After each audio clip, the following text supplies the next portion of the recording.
उसको एजेंट बना दिया, उससे पैसा लिया, जमा किया, जमा करने के बाद रसीद दे दिए, तो उसको क्या जानकारी कहा जाता था, क्या होता था? फिर भी वो लोग नहीं आ रहे। वहां से कह रहे हैं कि कंपनी का सीएमडी पैसा देगा, कंपनी में लगे हुए हैं। तो अब आप लोग ये बताइए कि अगर कंपनी के सीएमडी को पैसा देना होता तो तरह तरह की कंपनियां क्यों बनाता हो?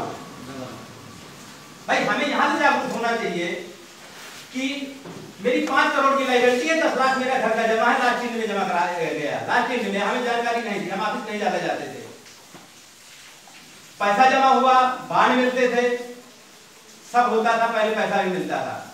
अब उन लोगों का कहना यह है कि पहले और एक कंपनी चलती थी, उसका भुगतान किया गया, तो पहले ऐसी कंपनियां नहीं थी, सहारा चलती थी, पल्स चलती थी और बहुत सारी कंपनियां चलती थी।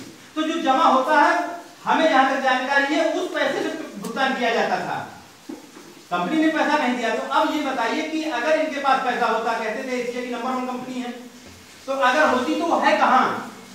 भाई वो लोग आगे बताएं ना कि यहाँ पर कंपनी है।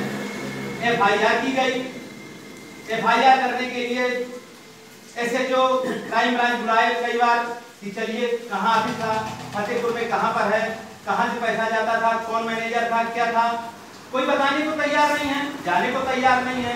अब वो कहते हैं कि ज्यादा आगे बढ़ो, ज्यादा तुम क्यों आगे बढ़ते हो? तो अब अपना पैसा जमा है तो हमें तो आगे जाना पड़ेगा।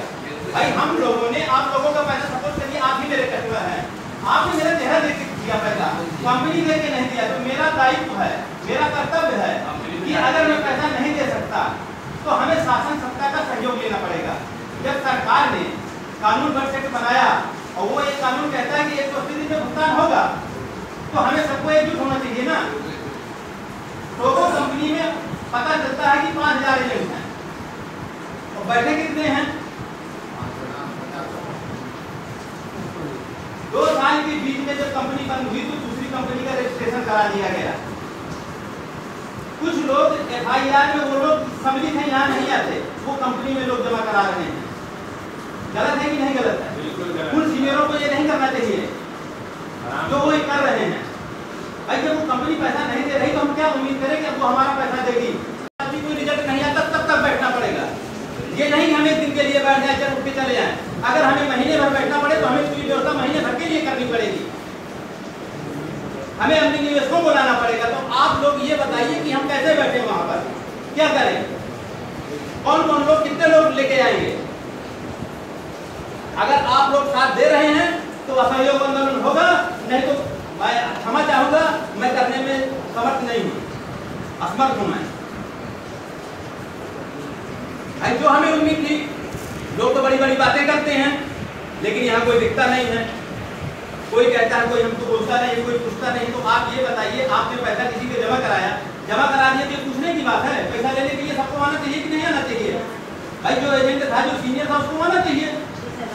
भाई आप पैसा नहीं दे सकते हो तो सहयोग तो कर सकते हो, उस सहयोग में भी नहीं आ रहे हो। जब भी मीटिंग होती है, जब भी कुछ होता है, हमने कहा कंपनी पैसा देगी, 3 महीने में दे रही है, मार्च में दे रही है, जनवरी में दे रही है, दिसंबर में दे रही है, तो कितने बार होकर के ले लिया? 2014 से पीएफसीएल का मामला चलता है, 19 से चालू हुआ, 19,000 में बात पहुंची, तो यहाँ तो 10-10 लाख है, तुम लोगों के 20-20 लाख रुपए जमा है, हम कब तक पैसा ले पाएंगे?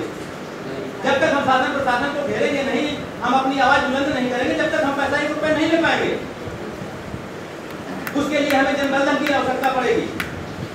तो जब ये स्थिति है तो कौन बैठेगा? आप बताइए, आप लोग खड़े होकर बताइए कि हम इतने लोग लेके आएंगे, हमें ऐसे बैठना है।